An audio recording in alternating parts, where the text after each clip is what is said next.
Hello friends, ఈరోజు వీడియోలో onion tomato curry simple and టేస్టీగా ఎలా ప్రిపేర్ చేసుకోవాలో చూద్దాం. నేనైతే ఆనియన్ పొట్టు తీసుకున్నాను. ఆనియన్, టమాటో, పచ్చిమిర్చి శుభ్రంగా కడుక్కొని ఇలా సన్నగా తరుక్కోండి.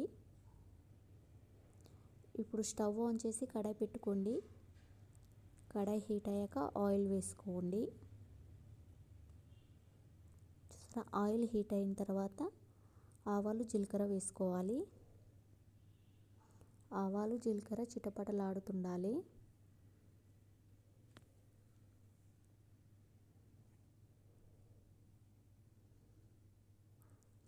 ఇప్పుడైతే పచ్చిమిర్చిని వేసుకోండి. పచ్చిమిర్చిని వేసుకొని ఒకసారి అయితే కలుపుకోండి.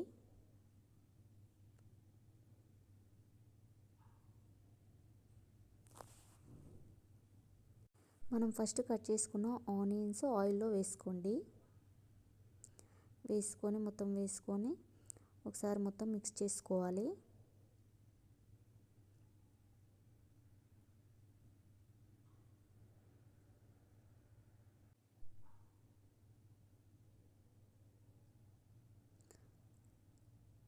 ఒక 5-10 మినిట్స్ అయితే ఇలాగే ఆనియన్ అనేది ఫ్రై చేసుకోవాలి. ఇప్పుడు కరివేపాకు వేసుకోండి.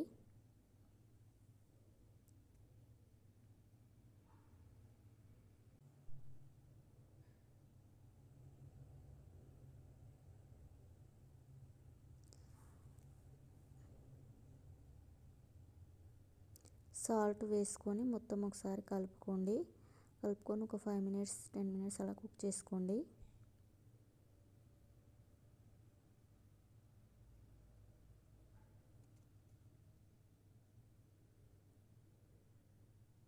సాల్ట్ వేయడం వల్ల ఆనియన్స్ అనేది తొందరగా ఫ్రై అవుతుంది. చూసారు కదా, ఇలా మధ్య మధ్యలో ఒకసారి అయితే కలుపుకోండి.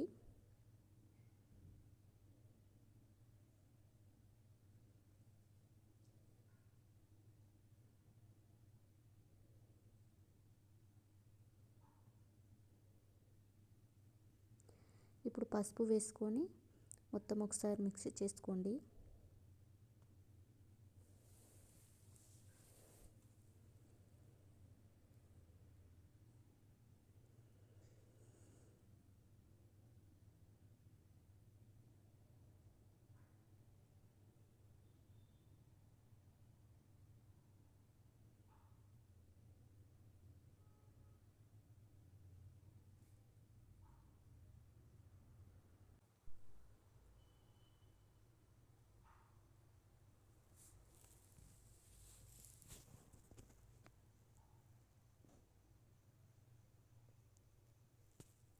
టెన్ మినిట్స్ తర్వాత అయితే ఇలా అయితే కుక్ అయింది. ఇప్పుడైతే మనం ఫస్ట్ కట్ చేసుకున్న టమాటో ముక్కలని ఆనియన్స్లో వేయండి. ఆనియన్స్లో వేసి మొత్తం కలిసేలా కలుపుకోండి.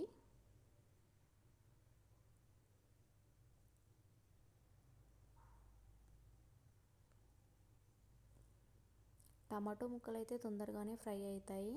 ఒక 5 మినిట్స్ చాలు.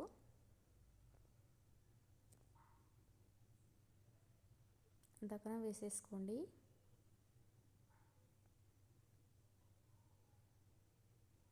మధ్యలో ఒకసారి అయితే ఇలా కలుపుకోండి.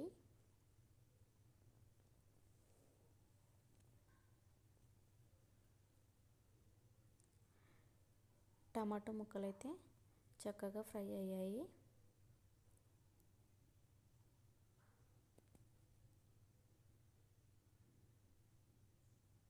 ఇప్పుడు మీ రుచికి సరిపడా కారం, ధనియా పౌడర్ అయితే వేసుకోండి.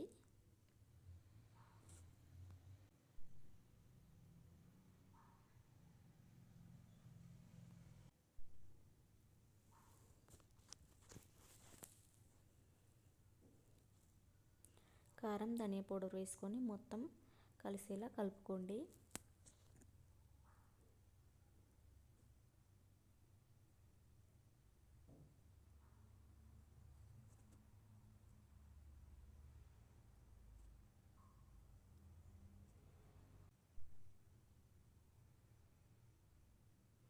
ఇప్పుడైతే గ్లాస్లో హాఫ్ వాటర్ తీసుకోండి. హాఫ్ వాటర్ తీసుకొని పోసేసుకోండి. అందులో కర్రీలో వేసుకోండి.